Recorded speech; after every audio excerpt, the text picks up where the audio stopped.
Amen. Alors, shalom à chaque personne qui est là à nouveau. Je vous salue de l'amour du Seigneur, évidemment.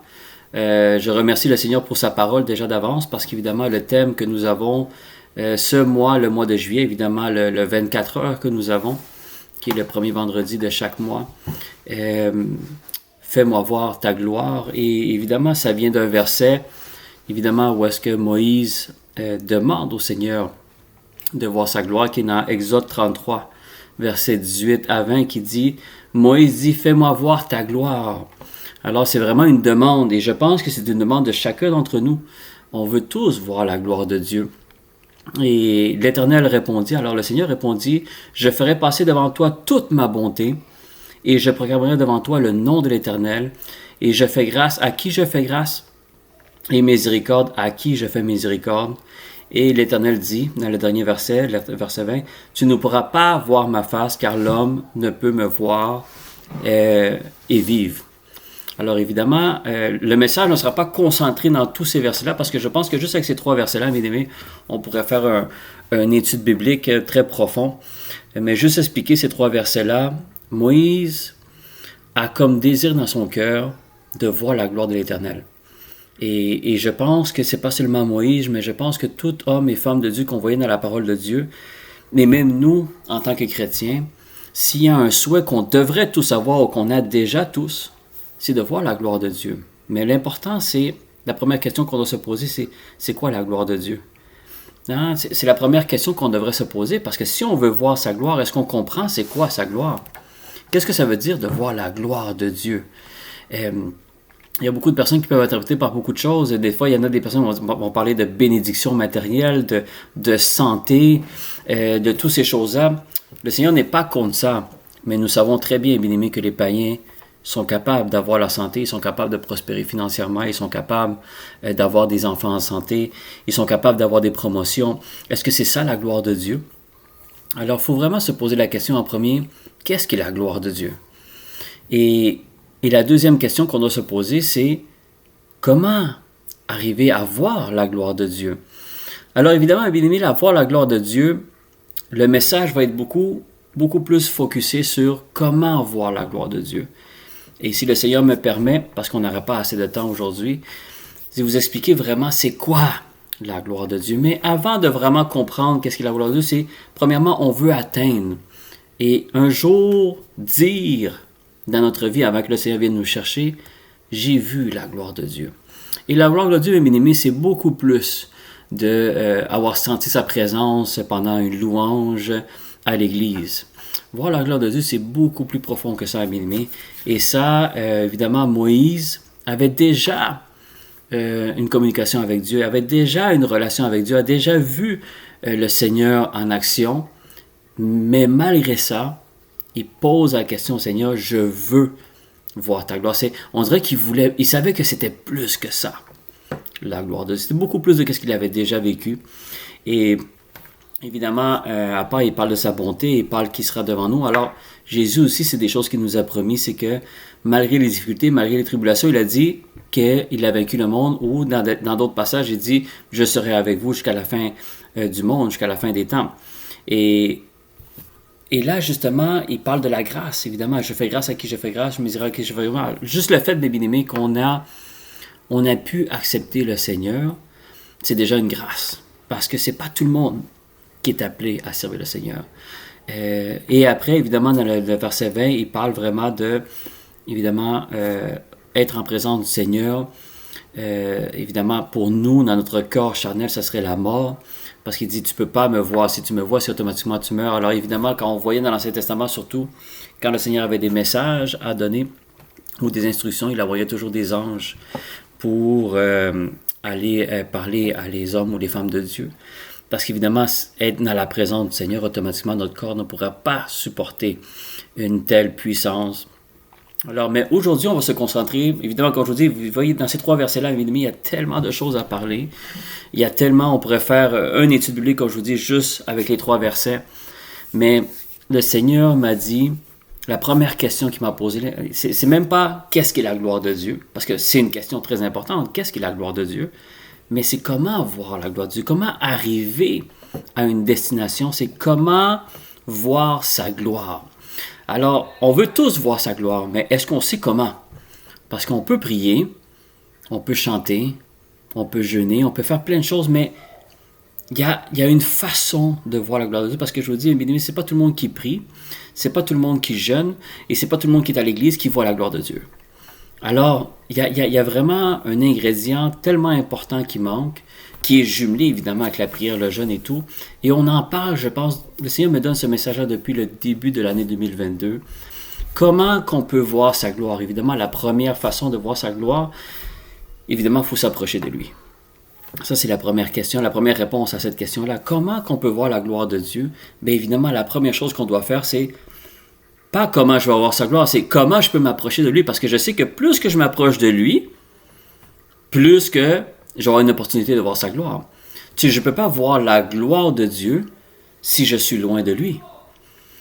Alors, et ça, c'est dans le monde naturel, c'est la même chose. Si on veut connaître quelqu'un, si on veut voir les qualités de quelqu'un, si on veut voir comment quelqu'un fonctionne, mais évidemment, il faut que tu t'approches de lui. C'est la même chose que, je donne l'exemple avec ma femme. Avant de se marier, avant de cohabiter ensemble, je connaissais un peu la Mélanie, évidemment, je la connaissais un petit peu, mais tu ne connaîtras jamais une personne tant aussi longtemps que tu ne vis pas avec, que tu ne cohabites pas avec. Et ça, c'est tout à fait normal. Il y a des choses que quand tu ne vis pas avec cette personne-là, tu ne vois pas. Mais quand tu vis avec cette personne-là et durant les années que tu cohabites avec cette personne-là, mais tu connais de plus en plus. Et on finit toujours par connaître des choses différentes. Mais qu'est-ce que je veux dire avec ça? Si on veut voir la gloire de Dieu, on veut connaître cette gloire-là, on veut sentir cette gloire-là, bien évidemment, il faut s'approcher de plus en plus. Qu'on se rapproche du Seigneur, plus qu'on a les opportunités de voir sa gloire dans nos vies. Alors, c'est la réponse à la question. Il faut s'approcher de lui. Alors, la prochaine question, bien, elle est évidente. Comment on s'approche de lui? Comment qu'on peut s'approcher du Seigneur? Quelle est la façon qu'on peut approcher du Seigneur? Parce que le Seigneur nous a répondu, il dit, comment voir ma gloire? Mais ma gloire, tu la vois si tu t'approches de moi, si tu me cherches de tout ton cœur. Parce que la parole de Dieu nous dit, il dit, si tu me cherches, tu vas me trouver, mais s'il faut que tu me cherches de tout son cœur. Alors, il y a une façon d'avancer vers le Seigneur pour qu'on puisse voir sa gloire. Alors, mes bien-aimés, comment qu'on peut s'approcher de lui, qui est comme la deuxième question à la première question de comment voir sa gloire. Mais bien aimés, la réponse à cette question-là, c'est la vraie adoration. La vraie adoration est la réponse à comment s'approcher de lui et comment voir sa gloire. Alors, le sujet aujourd'hui, ça va être vraiment qu'est-ce qu'est la vraie adoration? Parce que je pense que plusieurs d'entre nous, et moi le premier, je pense qu'on ne sait pas vraiment qu'est-ce que vraiment veut dire une vraie adoration. Et quand on parle d'adoration, bien aimé, on ne parle pas de la louange. La louange et l'adoration, c'est deux choses complètement différentes. C'est deux choses qui honorent le Seigneur, oui, mais la louange n'est pas l'adoration. Ou est peut-être une partie de quelque chose qui est l'adoration à Dieu, mais c'est pas parce que tu loues le Seigneur qu'automatiquement tu adores le Seigneur. Et ça, c'est quelque chose que je veux le Seigneur m'a montré, évidemment. Et c'est drôle parce que j'étais à l'extérieur du pays cette dernière semaine-là. Et le Seigneur, pendant la nuit, des fois, il me réveille. Et sans même que je prends la Bible, rien, des fois, je suis juste en train de penser. Ou des fois, je me mets à prier en langue tout seul. Et le Seigneur me donne des messages. Et des fois, j'ai pas toujours quelque chose à côté de moi pour prendre des notes. Mais le Seigneur m'avait parlé d'adoration. Adoration, il m'avait parlé d'adoration. Et quand je suis revenu, cette semaine, je suis revenu, j'ai vu le thème du 24 heures qui était sur la gloire de Dieu. Et j'essayais de voir s'il y avait une relation avec ça. Et c'est là que le Seigneur m'a posé les questions. Il a dit, comment tu peux voir ma gloire? Tout le monde veut voir ma gloire, mais est-ce qu'on sait comment voir ma gloire? Et vraiment, la réponse était d'approcher de lui. Mais comment qu'on s'approche de moi? Est-ce que c'est par en allant à l'église? Est-ce que c'est pour prier? Est-ce que c'est en jeûnant? De quelle façon on peut s'approcher du Seigneur?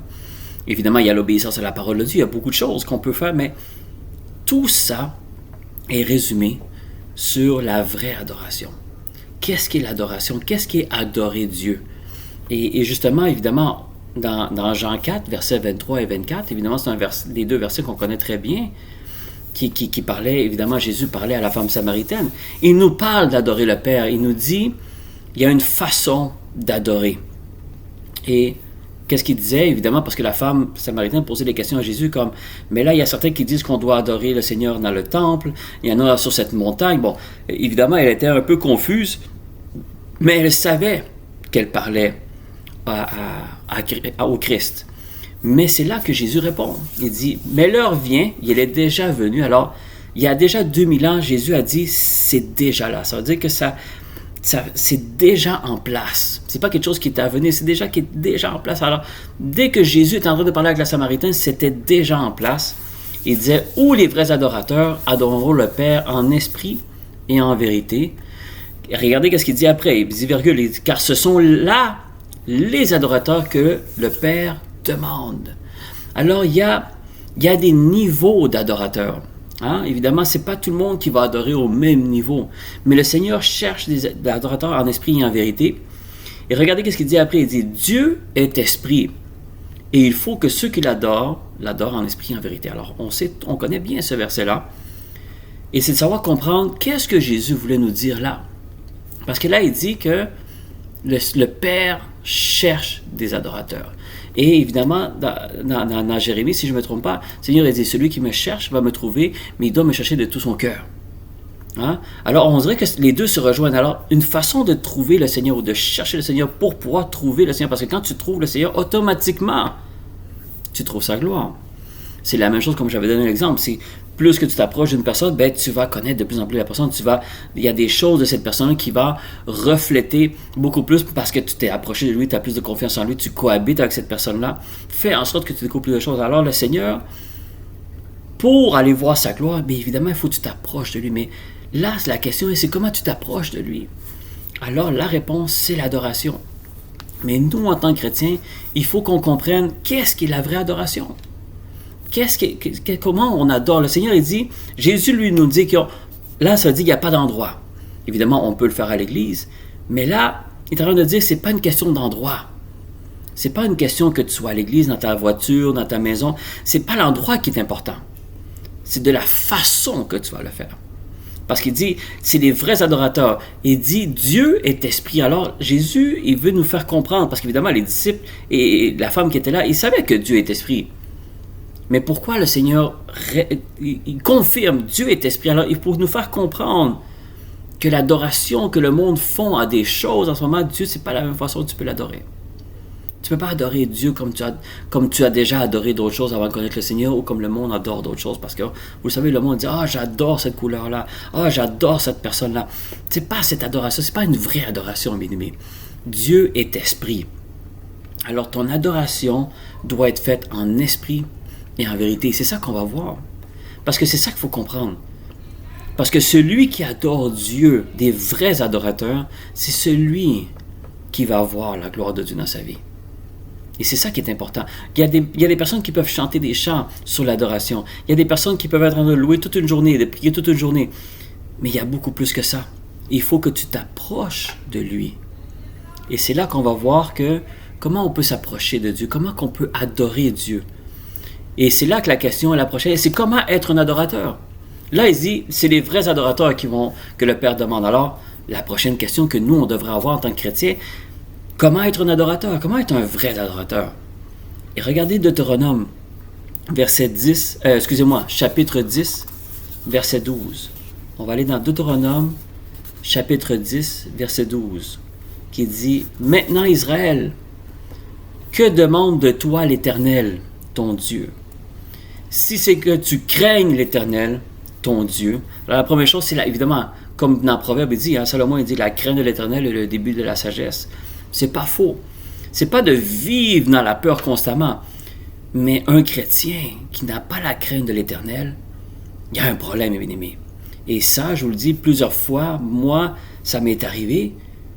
Et c'est là que je réalise que quand tu ne crains pas l'Éternel, automatiquement, vous allez voir ta sagesse diminue. C'est quand tu es sage. Hein? C'est la même chose que quand on est enfant. On peut faire bien des choses quand les parents ne sont pas là, mais quand les parents sont là, on se tient un petit peu plus droit. Hein? C'est normal. Parce qu'il y a une surveillance, il y a quelque chose. Mais le Seigneur est esprit. Il est omniprésent, omnipotent, omniscient. Alors, on ne peut pas se cacher de lui. Alors, n'importe quoi qu'on fasse, il est là. Alors, quelqu'un qui craint l'Éternel, c'est quelqu'un qui va marcher beaucoup plus droit que celui qui ne craint pas l'Éternel. Ça, c'est sûr. Alors, vous regardez qu'est-ce qu'il dit. Il dit, si ce n'est que tu crains l'Éternel, alors la première chose, qu'est-ce que le Seigneur nous demande, c'est une crainte envers lui, ton Dieu, afin de marcher dans toutes ses voies. Alors, c'est important, bien-aimé, qu'il y a une obéissance. Évidemment, on a parlé tantôt de l'obéissance à la parole. C'est quelque chose qu'on ne peut pas mettre de côté, bien-aimé. On ne peut pas négliger, puis on ne peut pas, comme on dit en bon français, on ne peut pas tourner les coins ronds. On ne peut pas dire ça, je le fais, et ça, je le fais pas, ou ça, je vais attendre, mais je vais commencer avec... Non, tu prends tout le package ou tu ne le prends pas. Et c'est pour ça qu'il dit, marcher dans toutes ses voies. Alors, il faut vraiment qu'il y ait un effort dans tout ce que le Seigneur nous demande. Il faut qu'on le fasse. Et c'est pour ça qu'il dit, la première chose, pour que tu arrives à ce niveau-là, il faut qu'il y ait une certaine crainte. Il faut que tu aies une certaine crainte. Après, il dit, d'aimer et de servir l'Éternel ton Dieu de tout ton cœur et de toute ton âme. Ça ne vous fait pas penser à un commandement, bien-aimé? Hein, c'est une confirmation du premier commandement parce que le Seigneur avait déjà donné les commandements à Moïse. Mais là, il le dit comme, il sait que c'est le premier commandement, mais il sait que c'est vraiment le plus important. Puis après, on va voir aussi dans Luc 10, Jésus le confirme. Parce que l'on le fait pour la question, quel est le commandement le plus important? Mais c'est pour ça qu'au lieu de nommer le premier commandement, j'ai aimé la façon que Deutéronome 10, 12 nous parle de vraiment notre priorité en tant qu'enfant de Dieu. Parce qu'il dit, maintenant Israël, alors nous, évidemment, il parle de son peuple Israël, mais nous savons, nous sommes Israël spirituel. Vous êtes d'accord avec moi? Depuis que Jésus est venu, évidemment, il est venu pour les Juifs. Les Juifs, plusieurs l'ont refusé. Alors, surtout avec l'aide aussi de l'apôtre Paul, animé du Saint-Esprit, on est allé vers le pays. Alors, tout le monde avait accès à pouvoir être sauvé. Alors, nous sommes comme Israël spirituel. Mais là, il dit, maintenant Israël. Alors, c'est comme s'il nous parle à nous aussi. Que demande de toi l'Éternel ton Dieu? Alors, il y a un commandement, bien-aimé. Il y a une demande que le Seigneur nous demande. Et l'adoration... Il y a quelque temps aussi, ça m'avait venu pendant que j'apportais la parole, si je ne me trompe pas. Toujours, le Seigneur me donne un exemple. Quand quelqu'un adore un autre Dieu, hein, quelqu'un adore une statue, quand quelqu'un adore n'importe quoi qu'ils vont adorer, même ceux qui adorent Satan, mes bien-aimés, il y a du monde qui adore Satan. Mais quand Satan leur demande de faire quelque chose, est-ce que vous pensez vraiment qu'ils vont dire « Ah, tu vois, ça, Satan, ça ne me tente pas. Non, pas tout de suite, je ne suis pas prêt. » Quand quelqu'un adore quelqu'un, ou même une statue, quelle que soit l'adoration, automatiquement, quand ce Dieu-là, ce petit Dieu-là, évidemment, demande à cette personne-là de faire quelque chose, je peux vous garantir que cette personne-là n'hésite pas à obéir un instant. Pourquoi? Parce qu'eux, ils adorent cela. Ils sont en train d'adorer un Dieu, que si le Dieu demande de faire quelque chose, ils vont le faire. Et c'est pour ça, bien aimé, que beaucoup de ceux qui adorent Satan connaissent une grosse puissance dans le spirituel. Pourquoi? Parce qu'il y a l'obéissance. Ils adorent. Quand Satan ou ses démons demandent de faire quelque chose, c'est automatiquement. Ils obéissent. Ils n'hésitent pas. Quand il dit, si tu veux ta promotion, si tu veux ça, si tu veux monter de grade dans quel que soit le niveau gouvernement ou toutes ces choses-là qui arrivent, il faut que tu fasses ça. Pensez-vous vraiment qu'ils se mettent à négocier avec Satan? Jamais. Oui, maître. C'est ça qu'ils disent. Oui, maître, je le ferai. Et c'est comme ça, bien-aimé, qu'ils vont monter des échelons. Mais le Seigneur, bien-aimé, c'est la même chose, parce que tout vient du Seigneur. Le Seigneur, c'est la même chose. C'est juste que Satan copie à ce que le Seigneur fait, parce qu'il sait que l'obéissance fait te monter de grade dans la puissance spirituelle. Mais quelqu'un qui adore, qui va adorer Satan, ou qui va adorer Satan, vous allez voir que, ou quel que soit le Dieu qu'il adore, moindrement qu'on lui demande une instruction ou un commandement, vous allez voir que ces personnes-là sont très, très, très obéissants. Très obéissants. Et vous allez voir que ceux qui n'obéissent pas, ils sont sortis automatiquement du groupe. Il n'y a pas de deuxième, troisième opportunité. Nous, le Seigneur, combien de fois qu'on n'obéit pas certaines choses, mes bien-aimés, puis le Seigneur continue à être patient avec nous. Mais eux, ils savent qu'ils ne doivent pas désobéir. Pourquoi? Parce que leur promotion en dépend, leur richesse en dépend, leur puissance, leur pouvoir qu'ils ont en dépend. Et c'est ça qui veut dire. Là, c'est Dieu lui-même. Il dit, l'adoration, c'est la même chose pour nous, bien-aimés. Quand le Seigneur nous demande de faire quelque chose, c'est oui, Seigneur, c'est automatique. Ça, c'est la première étape d'adorer Dieu. Comme je vous donnais l'exemple de ceux qui sont contre Dieu, vous allez voir que de la façon que les autres, ils adorent leur Dieu ou qu'ils adorent Satan, vous allez voir qu'ils sont très, très, très obéissants aux instructions de leur Dieu. Mais le Seigneur dit, quel est notre niveau, nous, de obéissance à sa parole? Et la première adoration, la première vraie adoration, bien-aimé, ça le dit dans Deutéronome 10, verset 12. Il dit, si ce n'est que tu craignes l'Éternel, ton Dieu, afin... Pourquoi faut-tu craindre l'Éternel? C'est pas juste craindre l'Éternel. Pourquoi tu crains l'Éternel? C'est afin de marcher dans toutes ses voies. Et d'aimer évidemment, et de servir Dieu, de ton Dieu de tout ton cœur et de toute ton âme. Et c'est là que ça nous amène à ce que Jésus nous a demandé. Jésus aussi a confirmé cette parole du Seigneur, comment adorer. Ah, c'est ça, adorer, mes amis, c'est pas une louange. Adorer, c'est pas louer. C'est deux choses complètement. Adorer, c'est de te donner complètement à ton Dieu. C'est vraiment, même comme dans nos prières, dans nos chants, on dit « Je suis tout à toi, prends tout à moi, je suis tout à toi. » Combien de fois? Mais on le chante, oui, mais est-ce que c'est une vérité dans notre vie? Et après, évidemment, si ça, c'est pas vraiment une vérité, mais bien aimé, on va pas connaître la gloire de Dieu. Si tu veux vraiment connaître la gloire de Dieu, il faut que tu t'approches de lui. Et pour t'approcher de lui, il faut des vrais adorateurs. Des vrais adorateurs. Et des adorateurs, encore une fois, bien aimé, je vais le répéter souvent parce que je veux être sûr et certain. Moi, je pensais qu'adorer Dieu, c'était la louange. Non! Adorer, la louange, c'est une chose. Oui, tu loues Dieu. Le Seigneur aime ça, la louange. Dans le ciel, on ne fait que louer Dieu constamment. Mais l'adoration, c'est une autre chose, bien aimé. Adoration, c'est ton niveau d'adoration va toujours aller par rapport à ton niveau d'obéissance et à ton niveau de prière que tu as avec le Seigneur. Et c'est pour ça que Jésus nous dit dans Luc 10, versets 25 à 27, regardez, Luc 10, versets 25 à 27, Jésus nous confirme qu'est-ce que le Seigneur a dit à Moïse et à son peuple Israël. Un docteur de la loi se leva et dit à Jésus pour l'éprouver. Pourquoi? Parce que le docteur de la loi savait très bien quel était le commandement le plus important, parce qu'il connaît lui aussi la parole. Les docteurs de la loi connaissaient, ils enseignaient le peuple la parole. Alors, ils connaissaient ce que Dieu a dit à Moïse. Ils connaissaient la parole peut-être pratiquement par cœur. C'est pour ça que la parole dit c'était pour l'éprouver. Mais parce que les autres, ils connaissaient la réponse. Ils disent, Maître, que je dois faire pour hériter la vie éternelle? Alors, vraiment, il est en train de nous parler de comment je peux être sauvé. Il y en a plusieurs à dire, tu donnes ta vie au Seigneur, tu te fais baptiser, c'est fini, tu es sauvé. Tu penses que c'est juste ça? Il dit, non, il y a beaucoup plus que ça. Il dit, Maître, qu'est-ce que je dois faire pour hériter la vie éternelle? Jésus lui dit, qu'est-ce qui est écrit dans la loi? Pourquoi Jésus pose la question? Parce que Jésus sait très bien, Jésus connaît la réponse, oui, mais Jésus sait très bien que le docteur de la loi connaît la réponse aussi.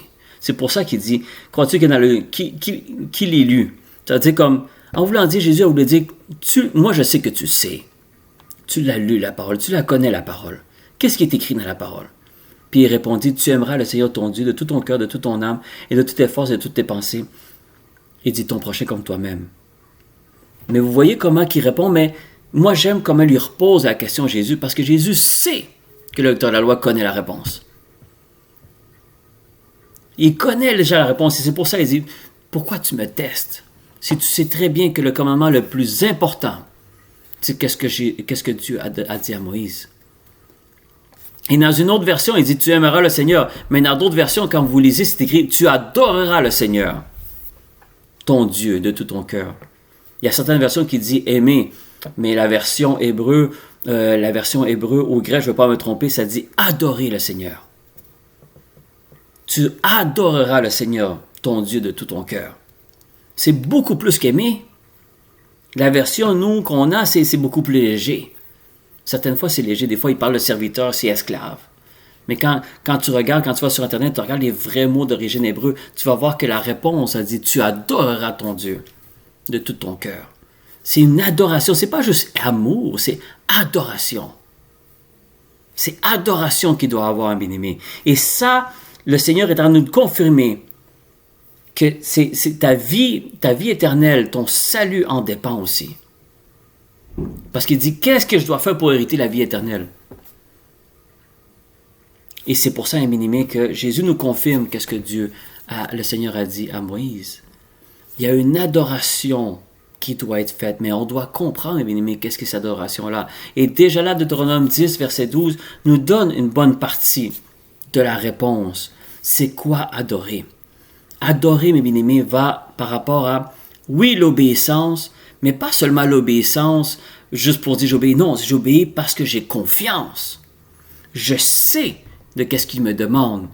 C'est la bonne chose à faire, même si je ne comprends pas tout. Et je vais vous donner un exemple, bien aimé, de quelqu'un qui a adoré Dieu, puis que le Seigneur lui a demandé une instruction.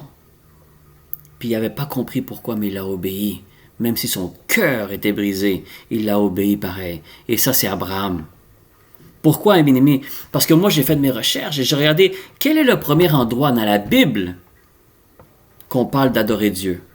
Est-ce que vous le savez? Moi, je ne savais pas nécessairement, j'ai vérifié. Pour être honnête avec vous, je n'ai pas lu toute la Bible pour savoir ça. Je suis allé dans mes références que j'ai sur Internet pour aller vérifier. Ça m'aide beaucoup dans mes études bibliques. Quel est le premier endroit où est-ce qu'on parle d'adorer le Seigneur? Ou d'adorer, ou juste le mot adorer? C'est Abraham, mes bien-aimés. Et c'est dans Genèse 22, verset 5. Genèse 22, verset 5, c'est là où est-ce qu'on entend déjà le mot adorer dans la parole de Dieu. Et regardez, ça c'est quand Dieu, on ne va pas lire tout le passage, on va juste le verset 5 pour que c'est là que le mot adorer, mais le Seigneur a demandé à Abraham de sacrifier Isaac. Et c'est une histoire qu'on connaît très bien, mais si vous êtes parent en ce moment, peut-être que vous allez réaliser peut-être un petit peu plus. Mais même si vous n'êtes pas parent, vous allez réaliser pareil l'ampleur de l'obéissance d'Abraham sous ce commandement-là. Mais quand vous êtes parent, je pense qu'on le ressent un petit peu plus. Que Dieu te demande, l'obéissance que je te demande, c'est de sacrifier ton enfant. Et regardez ce qu'il dit le verset 5. C'est pour ça qu'il faut comprendre que adorer, bien aimé, c'est pas une question de louange ou de prière ou de jeûne. Adorer, c'est une question d'obéissance, quel que soit qu'est-ce que le Seigneur nous demande de faire. Et regardez dans le Genèse 22, verset 5, il dit « Et Abraham dit à ses serviteurs », parce que là, ils avaient fait le chemin, ils avaient déjà quitté, il était avec Isaac et ses serviteurs, ils arrivaient à l'endroit où est-ce qu'il devait faire le sacrifice de son fils. Alors, c'est dans cette étape-là qu'il dit « Et Abraham dit à ses serviteurs, restez ici avec l'âne. Moi et le jeune homme, nous irons jusqu'à là pour adorer, et nous reviendrons auprès de vous. » Alors, évidemment, il n'a pas dit à personne, Abraham, il n'a pas dit à son fils, il n'a pas dit à personne, il n'a pas dit à sa femme non plus. Il n'y a personne qui était au courant pourquoi Abraham se dirigeait vers cet endroit-là. Même son fils ne savait pas le pourquoi.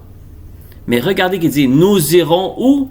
Jusqu'à là, pourquoi? Pour adorer. Mais pourtant, c'est un sacrifice. C'est un sacrifice. Il allait sacrifier son fils, mes bien-aimés. Puis il a appelé ça adorer. Il a appelé ça adorer. Alors, c'est comme si tu vas sacrifier ton enfant parce que le Seigneur te l'a demandé. Puis ça, c'est appelé adorer. Est-ce qu'on parle de louange, bien-aimé? Est-ce qu'on parle de prière? Est-ce qu'on parle d'exaucement de prière? Est-ce qu'on parle de larmes pendant qu'on chante?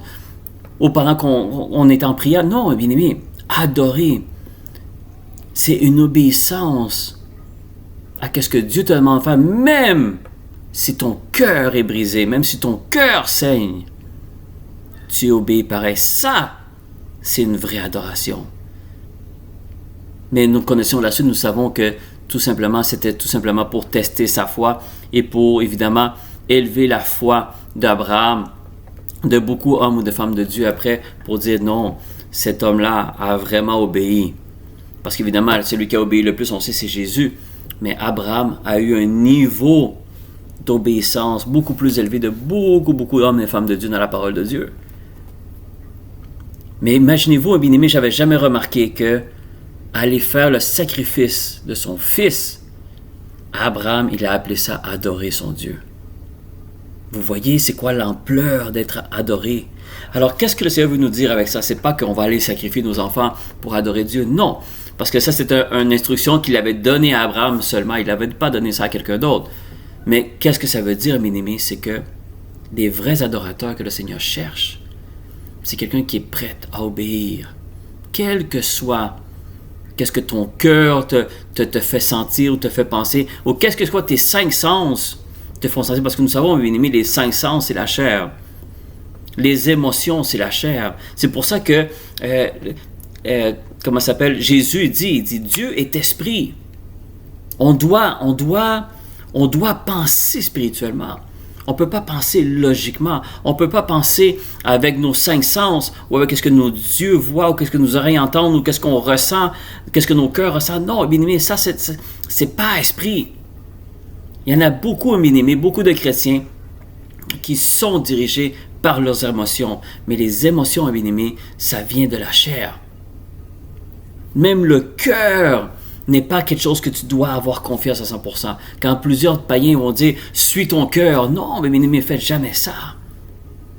Ton cœur peut te tromper. Seul Dieu ne peut pas te tromper. Et c'est pour ça que si Abraham aurait suivi son cœur ou ses 5 sens ou ses émotions, jamais il aurait obéi à Dieu. Jamais. Et aucun d'entre nous sûrement aurait obéi à Dieu.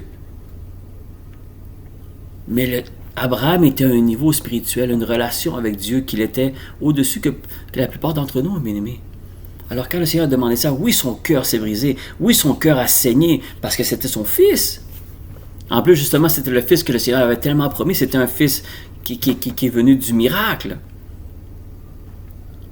Mais mes bien-aimés, il faut comprendre que la vraie adoration ne vient pas de tes émotions. Et beaucoup d'entre nous, on va louer Dieu, on va prier, et nos émotions font un mélange. Et vous allez voir, bien-aimé, que quand tes émotions sont là, ou quand tes 5 sens sont très puissants dans ta vie, bien-aimé, c'est quelqu'un qui est très difficile à arriver à un niveau d'adoration que Dieu veut qu'on ait.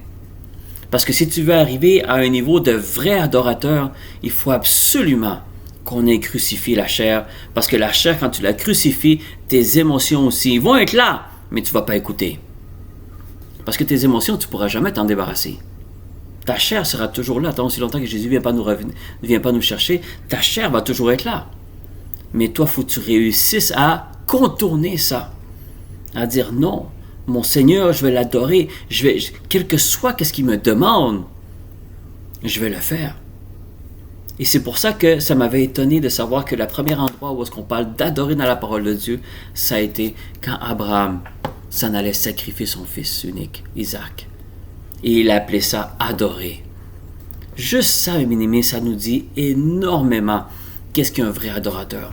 Un vrai adorateur, mes bien-aimés, c'est celui qui est prêt à obéir quel que soit qu'est-ce qu'il ressent, ou qu'est-ce que sa logique lui dicte, ou qu'est-ce que son cœur lui dicte. Non. Dieu est esprit. Et si le Seigneur te demande de faire quelque chose, c'est parce que il faut le faire.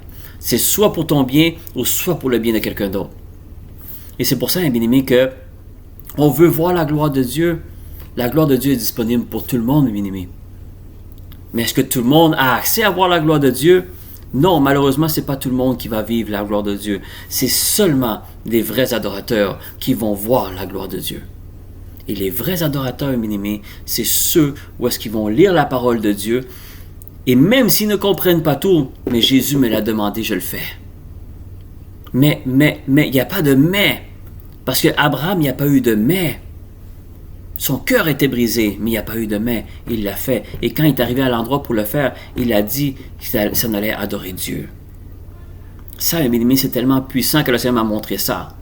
Que adorer, c'est vraiment une question d'obéissance, sans tes 5 sens. Il ne faut pas que tes émotions soient là. Il ne faut pas que tes émotions prennent ou ton raisonnement. Non, bien aimé, c'est ça, Dieu est esprit. Il faut qu'on devienne des hommes et des femmes spirituels. Et comme je le dis, c'est pas parce qu'on est à l'église qu'automatiquement on est spirituel. Il y a beaucoup de chrétiens qui sont dans les églises, bien aimés, et ils sont charnels, ils sont dirigés par les émotions, ils sont dirigés par leur raisonnement. Et c'est pour ça, bien aimés, qu'il y a beaucoup d'églises en ce moment qui souffrent. Pourquoi? Parce que le monde sont encore en train de raisonner comme ils raisonnaient avant d'être chrétiens, mais pourtant, ils ont reçu Jésus dans leur vie. C'est pour ça que le Seigneur a dit, c'est le temps est venu, c'est déjà là, où est-ce que les vrais adorateurs vont aller n'importe quel que soit l'endroit. C'est pas l'endroit qui est important, c'est qu'est-ce que tu fais pour l'adorer qui est important. Et c'est pour ça qu'il dit, le Père cherche quoi? Les vrais adorateurs. Et c'est pour ça, bien aimé, que si le Père demande quelque chose, si le Seigneur demande quelque chose, puis il demande que nous soyons des vrais adorateurs, bien aimé, nous, en tant que chrétiens, la première chose qu'on devrait penser, c'est Seigneur, comment je peux devenir un vrai adorateur? Il faut qu'on comprenne, parce que le Seigneur a dit, le Père demande ça. Alors si le Père demande ça, encore une fois, bien-aimés, pensez à tous ceux qui servent d'autres dieux. Quand leur Dieu leur demande de faire quelque chose, automatiquement, ils obéissent. Et ils ont leur récompense, évidemment. Ils vont avoir leur récompense. Jusqu'à un jour, ils vont réaliser qu'ils ont servi le mauvais Dieu. Mais l'adoration, bien-aimé, va à rapport à l'obéissance, même si tu ne comprends pas pourquoi le Seigneur te le demande. Et ça, c'est quelqu'un qui est un vrai adorateur. C'est pas seulement quelqu'un qui chante à chaque jour des louanges. C'est une façon de remercier le Seigneur, de rendre grâce à Dieu, oui, mais les vrais adorateurs, bien-aimés, c'est ceux qui obéissent à Dieu, même s'ils ne comprennent pas tout. Et c'est pour ça que, pourquoi Jésus a connu la gloire de Dieu, même s'ils étaient dans un corps charnel? Parce que Jésus, on sait très bien, il était Dieu, oui, mais il était dans une chair. On savait que Dieu avait faim, on savait que Dieu a eu soif, on savait que Dieu était fatigué, on savait que Jésus était fatigué, on savait que Jésus, il était content, il était triste. Alors, il vivait les émotions. Il avait faim, il avait soif, il avait froid, il avait chaud. Il vivait dans un corps charnel. Mais pourtant, Jésus était capable de voir la gloire de Dieu à chaque jour. Toute sa vie, il a vu la gloire de Dieu jusqu'à temps qu'au jour est arrivé à la croix. Puis là, parce qu'il a pris nos péchés, Dieu s'est éloigné. Et pour lui, c'était la première fois. Déjà avant même la croix, quand il voyait cette coupe, qu'il ne voulait pas prendre cette coupe, mais bien aimé, ce n'est pas nécessairement la souffrance.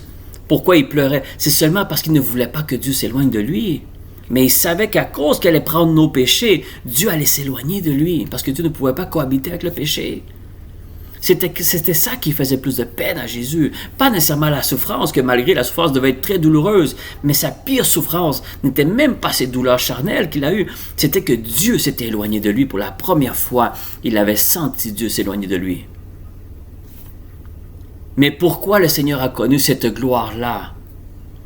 Pourquoi Jésus, notre Seigneur, a connu? Regardez qu'est-ce que Philippiens chapitre 2, versets 8 à 10. Philippiens chapitre 2, versets 8 à 10.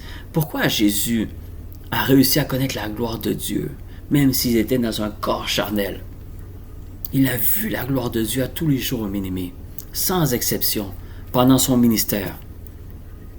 Et regardez, il dit, « Il s'est humilié lui-même, se rendant obéissant jusqu'à la mort. » Vous voyez? Si vous avez la Bible avec vous, soulignez cela. Obéissant jusqu'à la mort. Même qu'à la mort de la croix. Ça veut dire qu'il y a une obéissance. Encore une fois, c'est comme Abraham, bien aimé. C'est l'obéissance. C'est ça, adorer le Seigneur. Adorer Dieu, c'est que tu es obéissant. Est-ce que Jésus voulait vraiment aller jusqu'à la croix? Non! C'est sûr que ses émotions sont... la douleur qu'il ressentait à l'intérieur de lui. Non, évidemment, sa chair, lui, il voulait... Mais il savait que c'était ce qu'il devait faire. C'était l'obéissance jusqu'à la mort. Même à la mort de la croix. Et regardez ce qu'il dit après. Il dit, c'est pourquoi aussi Dieu l'a souverainement élevé et lui a donné le nom qui est au-dessus de tout nom, afin qu'au nom de Jésus, tout genou fléchisse dans les cieux, sur la terre et sous la terre. Alors évidemment, il y a une puissance dans ce nom-là, mais pourquoi? Pourquoi il y a la gloire de Dieu dans ce nom-là, mes amis? Pourquoi il n'y a pas, même on peut pas dire au nom d'Abraham, puis les démons ne fléchissent pas. Pourquoi? Pourquoi d'Abraham, il a été obéissant? C'est parce qu'il n'y a personne qui a obéi comme Jésus a obéi. Il n'y a personne qui a adoré Dieu comme Jésus a adoré Dieu. Et c'est pour ça que le Seigneur était le seul qui était capable de nous dire, maintenant le Père cherche des vrais adorateurs. Pourquoi? Parce que lui-même en était un. Lui-même en était un.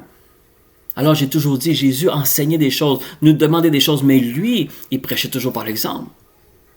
Quand le Seigneur Jésus demande de pardonner son prochain, de prier pour vos ennemis, Jésus, à la croix, il a demandé au Père de pardonner ceux qui étaient en train de le maltraiter. Il disait pas seulement les choses, il le faisait lui-même pour nous montrer qu'on pouvait le faire.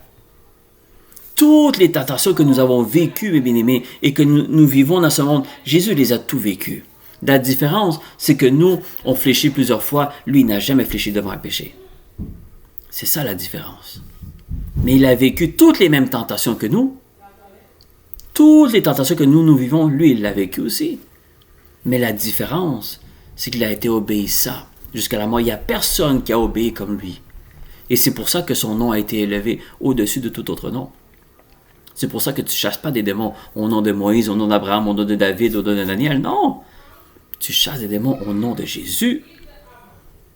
Parce que Jésus a été celui qui nous a montré c'est quoi la vraie obéissance, c'est quoi la vraie adoration. Dans la parole de Dieu, je suis sûr que le Seigneur chantait souvent avec ses disciples, mais c'est pas vraiment ça qu'on voyait que Jésus faisait. Jésus, c'était obéissance et vie de prière et jeûne. C'est ça. C'est pour ça que la prière et le jeûne, bien-aimé, c'est bien si toujours l'obéissance à la parole de Dieu est là auparavant. Parce que s'il n'y a pas d'obéissance à la parole de Dieu, tu vas prier tout ce que tu voudras, tu vas jeûner tout ce que tu voudras, il n'y a rien qui va se passer. Pourquoi? Parce que ça, ces deux ingrédients-là doivent toujours être jumelés avec l'obéissance de la parole. Et c'est pour ça que Jésus voyait la gloire de Dieu. Et on voyait la gloire de Dieu en Jésus à tous les jours. Il n'y a pas une journée. Même la parole de Dieu nous dit que tous les miracles n'ont pas été nommés parce qu'on n'aurait pas assez de place sur terre pour écrire tous les miracles que Jésus a fait. Imaginez-vous, bien-aimés, son ministère a duré 3 ans et demi. C'est l'obéissance, bien-aimés, qui définit quelqu'un. À quel niveau d'adorateur tu es envers ton Dieu. Et pourquoi je vous parle d'adoration aujourd'hui, mes amis? Parce que la parole de Dieu, ou le thème que le Seigneur a choisi pour nous, c'est « Fais-moi voir ta gloire ». Mais comment tu vas voir la gloire de Dieu? C'est pas parce que tu le déclares seulement, ou c'est parce que tu chantes un chant qui dit la gloire de Dieu, ou parce que tu lis Exode 33, verset 18, 20 fois dans une journée. C'est pas ça qui va faire en sorte que tu vas voir la gloire de Dieu. Celui qui va voir la gloire de Dieu, c'est celui qui va s'approcher de lui. Moïse, il cherchait à s'approcher de lui. Pourtant, il a déjà une relation. Quand il pose cette question-là, il a déjà une relation avec Jésus, avec le Seigneur, excusez-moi. Il a déjà une relation avec l'Éternel, mais pourtant, il lui demande « Fais-moi voir encore plus. Je veux plus. » Pourquoi? Parce que quand tu connais juste un millième de qu'est-ce que c'est le Seigneur à côté de toi, tu veux toujours plus. Et celui qui comprend que adorer Dieu, tu vas sentir qu'il est Dieu. Car le Seigneur a dit, celui qui me cherche me trouvera, mais c'est celui qui me cherche de tout son cœur. Mais c'est pour ça que Jésus nous dit, il faut que tu adores ton Dieu de tout ton cœur, de toute ton âme, de tout ton esprit, de toutes tes forces. Mais bien aimé, c'est grand comme commandement. Il dit, ça c'est le plus important. Et le prochain qui est semblable, c'est d'aimer ton prochain comme soi-même. Mais il sait que si le premier commandement est en action dans ta vie, mais aimer comme ton prochain toi-même ne sera pas un fardeau comme il l'est pour plusieurs d'entre nous. Parce que c'est difficile d'aimer ton prochain comme soi-même. C'est pas ceux qui t'aiment que tu dois aimer, c'est ceux qui t'aiment pas que tu dois continuer à aimer. C'est ça qui est difficile. Mais quand tu adores ton Dieu et que tu vois la gloire de Dieu dans ta... Mais bien aimé, quand tu as un ennemi devant toi, tu as compassion pour lui, tu n'as pas colère. Tu as compassion. Parce que tu dis, Seigneur, il ne sait pas ce qu'il fait. Parce que quand il m'attaque moi, il est en train de t'attaquer toi et je sais que ta rétribution va être difficile sur lui. Et tu ne souhaites pas ça. Pourquoi? Parce que ton cœur a changé. Ton cœur a changé. Et c'est ça que quand tu connais la gloire de Dieu, mais tu ne peux pas connaître la gloire de Dieu et rester la même personne. Il y en a beaucoup qui ont dit, j'ai eu une rencontre avec le Seigneur, mais des fois c'est difficile à croire parce que quelqu'un qui rencontre le Seigneur ne peut pas rester le même. Tu ne peux pas rester le même. Et vous allez voir à l'église, mes bien-aimés, souvent, quelle que soit l'église que vous allez, les personnes qui ont une relation avec le Seigneur, en général, ils veulent toujours plus de Dieu. On dirait que c'est jamais assez. Mais pourtant, tu vois que le Seigneur agit en eux, tu vois que le Seigneur opère, ils veulent plus. Puis tu vois que la plupart du temps, ceux qui n'adorent pas vraiment le Seigneur, ils sont là, puis ils ont fini le service, bye, bonne journée, on se voit dimanche prochain. On sent, tu es capable de sentir, évidemment, c'est pour ça que tôt ou tard, l'arbre, on voit les fruits, mais tu es capable de voir celui qui commence à goûter à la gloire de Dieu. Parce que celui qui goûte à la gloire de Dieu, bien-aimé, ne veut pas reculer. Ne veut pas reculer parce que c'est tellement bon. Tu sais que dans tout ce que le monde peut te donner, il n'y a rien qui va se comparer à la gloire de Dieu. Rien. Le Seigneur peut te donner mariage, enfant, promotion. C'est toutes des bonnes choses, mais il n'y a rien qui se compare avec la gloire de Dieu. Et c'est pour ça que l'apôtre Paul, on le voit, il a passé le 3/4 de sa vie chrétienne en prison. Mais pourtant, lui, ce qu'il recherchait, c'est plus la gloire de Dieu. Pourtant, il n'y avait pas vraiment, physiquement, il n'y avait pas vraiment beaucoup de bénédictions. Il était constamment en prison, constamment en train de souffrir. Il avait constamment froid, chaud, faim. Non, bien-aimé. Adorer Dieu, voir la gloire de Dieu, ce n'est pas une question de matériel. Je donne l'exemple de l'apôtre Paul parce que vous allez voir que matériel, il n'avait rien. Il n'avait rien, il avait tout perdu. Il était injustement en prison constamment. Mais pourtant, il a continué à adorer Dieu. Alors, pourquoi? Parce qu'il voulait constamment goûter à la gloire de Dieu. Mais la gloire de Dieu, bien aimé, d'une personne qui est injustement en prison tout le temps, qui matériellement, il n'a rien, il a tout perdu. C'est pour ça qu'il ne faut pas se tromper. Voir la gloire de Dieu, bien aimé, c'est pas avoir des grosses maisons, des belles voitures, des promotions. Non, c'est pas ça la gloire de Dieu. La gloire de Dieu, c'est sentir sa présence. Voir le Seigneur opérer à travers toi. Voir des âmes sauvées à travers ton évangélisation, à travers tes prophéties, à travers une prêche que tu fais. C'est pour ça qu'il dit qu'il n'y a pas plus grande joie dans le ciel qu'un âme qui donne sa vie au Seigneur. Mais quand tu vois qu'un âme donne sa vie au Seigneur devant toi, puis tu sais que c'est le Seigneur qui t'a utilisé pour parler à cette personne-là, parce que de ta propre force, c'est impossible que tu puisses chasser les démons qui sont à l'intérieur de cette personne-là. Mais bien aimé, quand tu vois ça, pour un chrétien, ça c'est la gloire de Dieu.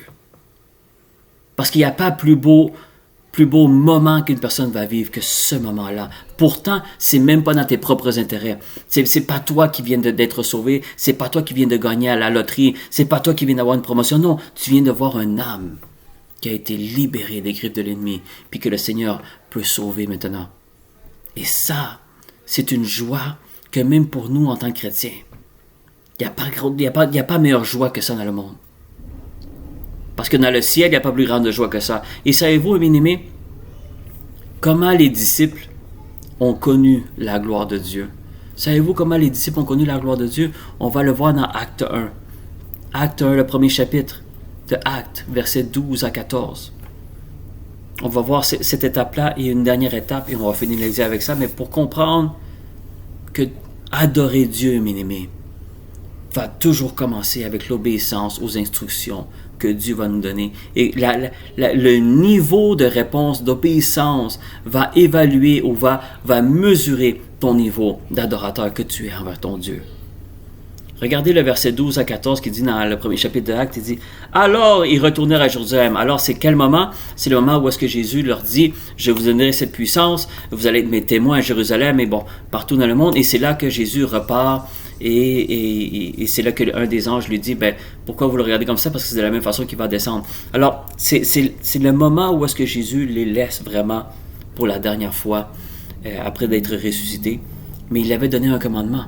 Parce que regardez qu'il se dit, alors ils retournaient à Jérusalem. Pourquoi ils retournent à Jérusalem? Pourtant, à Jérusalem, bien aimé, c'est l'endroit où est-ce que le disciple ne doit pas aller. Parce que c'est là où est-ce que les disciples de Jésus étaient, les Romains, excusez-moi, étaient à la recherche des disciples de Jésus. Et si on découvrait que tu étais un disciple de Jésus dans ce moment-là, mais bien aimé, c'était la mort.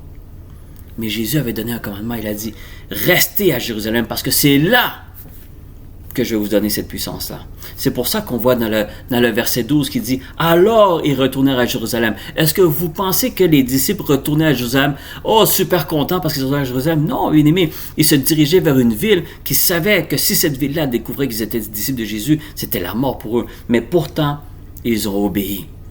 Ils ont obéi. Pourquoi Jésus leur a dit « Retournez à Jérusalem, c'est là que vous allez recevoir la puissance que je vous ai promis. » Pourquoi il aurait pu envoyer le Saint-Esprit à Samarie? Il aurait pu l'envoyer à quelque chose d'autre endroit. Pourquoi à Jérusalem? Parce que le Seigneur a dit c'est Jérusalem, c'est tout. Le Seigneur a trouvé bon que c'est à Jérusalem que ça devait arriver. Mais les disciples, eux, à l'intérieur d'eux, ils ne devaient pas comprendre à 100% pourquoi tu nous demandes d'aller à Jérusalem. C'est dangereux pour nous. Mais les disciples n'ont rien dit. Mais ils l'ont sûrement ressenti. Parce qu'il a dit, Jésus a dit, vous allez retourner à Jérusalem. C'est là que le Saint-Esprit va venir. Alors, qu'est-ce qu'ils font? Ils retournent à Jérusalem. Sans poser de questions.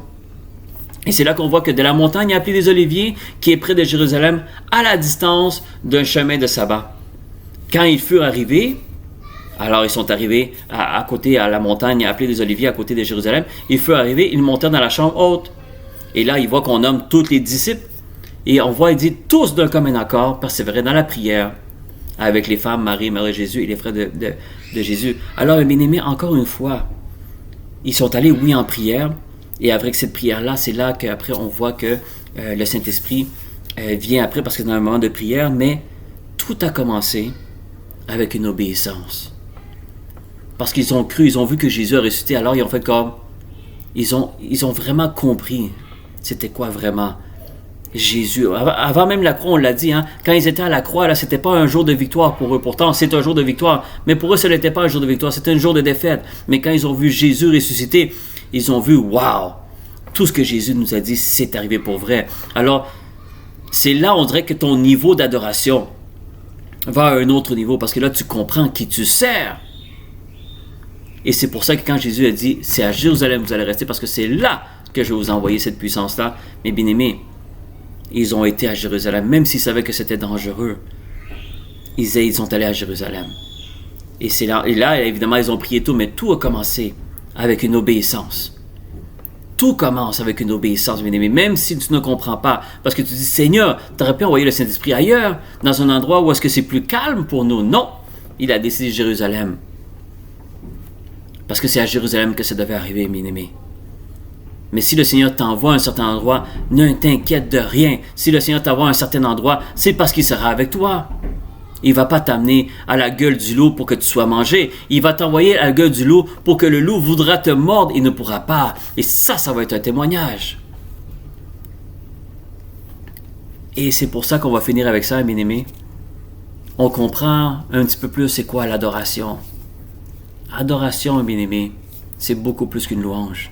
C'est beaucoup plus qu'une simple prière. C'est beaucoup plus que se retrouver 1, 2 ou 3 fois à l'église. Une adoration, mes bien-aimés, c'est beaucoup plus puissant que ça. Et ça commence toujours par l'obéissance de la parole de Dieu. Et prière et obéissance à un commandement de Dieu. Et c'est quoi que Jésus nous a demandé?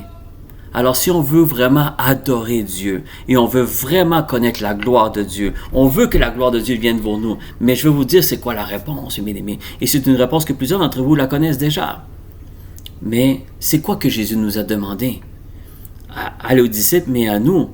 Dans Matthieu 28, versets 19 et 20, se trouve la réponse, mes amis. On veut voir la gloire de Dieu, tu veux connaître la gloire de Dieu, commence avec l'obéissance à ce commandement-là, même si tu penses que tu n'es pas prêt, même si tu penses que tu ne sais pas comment, même si tu as peur, même oublie tes 5 sens, oublie ton raisonnement, oublie tout ce qui est de la chair, parce que Dieu est esprit. Et l'adoration doit être faite en esprit et en vérité. Alors ça veut dire, ça ne doit pas être fait, ton obéissance ne doit pas être faite selon tes émotions, ou selon ta compréhension, ou selon ton raisonnement. Non, ton obéissance doit être faite en esprit et en vérité. Parce que les vrais adorateurs doivent obéir, ils doivent adorer notre Dieu en esprit, en vérité. Et quand Jésus dit, allez, faites de toutes les nations les disciples, en les baptisant au nom du Père, du Fils et du Saint-Esprit, et enseignez-les, les observer tout ce que je vous ai prescrit, et voici, je suis avec vous tous les jours jusqu'à la fin du monde. Mes bien-aimés, ce n'est pas une option. Tu veux voir la gloire de Dieu? Le Seigneur m'a dit, obéis à cette parole-là. Même si tu ne comprends pas comment le faire, où le faire, de quelle façon le faire, par où commencer, à qui, où, toutes les questions. Mais là, c'est le temps, tu dis, Seigneur, je vais obéir à cette parole-là. Là, maintenant, j'ai besoin de la prière pour que le Seigneur te dirige. Ça, mes bien-aimés, c'est une adoration. Tu veux adorer le Seigneur? Tu veux connaître la gloire de Dieu? Le Seigneur nous a donné la réponse. Je cherche des vrais adorateurs. Est-ce que tu es un vrai adorateur de Dieu? Est-ce que tu es une vraie adoratrice ou un adorateur de Dieu? Le Seigneur nous dit, tu veux être vraiment un vrai adorateur? Prends ce commandement-là que Jésus nous a donné et mets-le en application. Et le Seigneur m'a dit, tu mets en application là cette parole-là. Avec la prière, avec le jeûne, avec tout ce que tu voudras après, il n'y a pas de problème, c'est tout bon. Mais commence par l'obéissance à cette parole-là. Et tu vas voir la gloire de Dieu. Parce que la gloire de Dieu ne viendra pas par un chant, ne viendra pas seulement par une prière, ne viendra pas parce que tu déclares des versets ou des psaumes à tous les jours. C'est pas comme ça que tu vas voir la gloire de Dieu. Tu vas voir la gloire de Dieu si tu deviens un vrai adorateur. Et un vrai adorateur va obéir à ce que Jésus t'a donné. Qui nous adorons, bien-aimés? Nous adorons Jésus. Alors, qui on doit écouter? Jésus. Qui on doit obéir? Jésus. Qui on doit faire confiance? Jésus. Alors Jésus, il dit qu'on doit les faire de toutes les nations des disciples. Alors celui qui cherche la gloire de Dieu aujourd'hui, si c'est toujours ton désir de chercher la gloire de Dieu, mais aujourd'hui le Seigneur t'a dit, je veux un vrai adorateur en toi. Je veux que tu sois un vrai adorateur. Et comment être un vrai adorateur? Le Seigneur nous a répondu aujourd'hui, obéis à ce que je te demande, même si tu ne comprends pas. Demande par la prière la force et la direction du Saint-Esprit. Ça, oui, tu peux faire, mais obéis. Parce que le Saint-Esprit ne peut pas t'obliger à obéir à une parole. Le Saint-Esprit peut t'aider à te diriger vers ton obéissance à une parole, mais il ne peut pas t'obliger à obéir à la parole. Ça doit venir d'un vrai adorateur. Et pensez toujours, donnez toujours l'exemple de quelqu'un qui adore d'autres dieux ou qui adore Satan. Vous allez voir qu'il ne pose pas beaucoup de questions à son maître. Quand son maître lui demande de faire quelque chose, il le fait, sans même hésiter. Il y en a beaucoup qui font des sacrifices et qui font toutes sortes de choses. Pourquoi? Parce que leur Dieu leur demande de faire ça. Et ils le font sans hésiter. Et comme Abraham, il a obéi. Il a appelé ça adorer Dieu. Il a appelé ça adorer. Et c'est ça, bien-aimé. C'est ça que le Seigneur veut nous dire aujourd'hui. Si on veut connaître sa gloire, le Seigneur a dit, sa gloire est disponible pour tout le monde. Il a dit, vous serez mes témoins partout où est-ce que vous allez aller, avec la puissance du Saint-Esprit. Alors tout le monde a accès à ça. Tout le monde a accès à voir la gloire. Est-ce que c'est tout le monde qui voit sa gloire? Non, malheureusement non. Mais le Seigneur, le souhait, c'est que tout le monde puisse voir sa gloire. Et c'est ça, mes bien-aimés. Si on veut voir sa gloire, on doit être un vrai adorateur. Et pour être un vrai adorateur, c'est de prendre la parole. Qui nous adorons? Faut que tu poses la question. Qui j'adore? Jésus. Parfait. Qu'est-ce que sont les instructions que Jésus nous a données? Ça. Prends-les tout en note. Ressouligne-les dans ta parole. Prends les versets. Écris-les quelque part. Toutes les instructions que Jésus nous a données. Et tu dis, OK Seigneur, je veux être un vrai adorateur. Alors tu prends tous les versets que Jésus nous demande des commandements, qui nous demandent des instructions, qui nous demandent quoi faire, quand le faire, comment le faire. Et tu le mets en application avec la prière, avec le jeûne, avec des louanges. Tu prends tous les instruments que tu as besoin, il n'y a pas de problème. Mais l'obéissance doit venir de chacun d'entre nous. Un vrai adorateur n'a pas besoin d'être insisté à obéir à la parole de Dieu, il doit le faire par lui-même. C'est pour ça qu'un vrai adorateur, un bien-aimé, tu n'as pas besoin de lui dire quoi faire. Pourquoi? Parce qu'il sait exactement quoi faire, puis il le fait déjà. C'est ça un vrai adorateur. Et cette personne-là, je peux vous garantir, bien-aimé, que ce vrai adorateur-là, il va voir la gloire de Dieu. Même s'il ne chante pas un chant par rapport à la gloire de Dieu, même s'il ne déclare pas le verset 10 fois dans la... Non, pourquoi? Parce qu'il va voir la gloire de Dieu juste parce qu'il est un vrai adorateur. Et un vrai adorateur va servir le Seigneur en esprit et en vérité.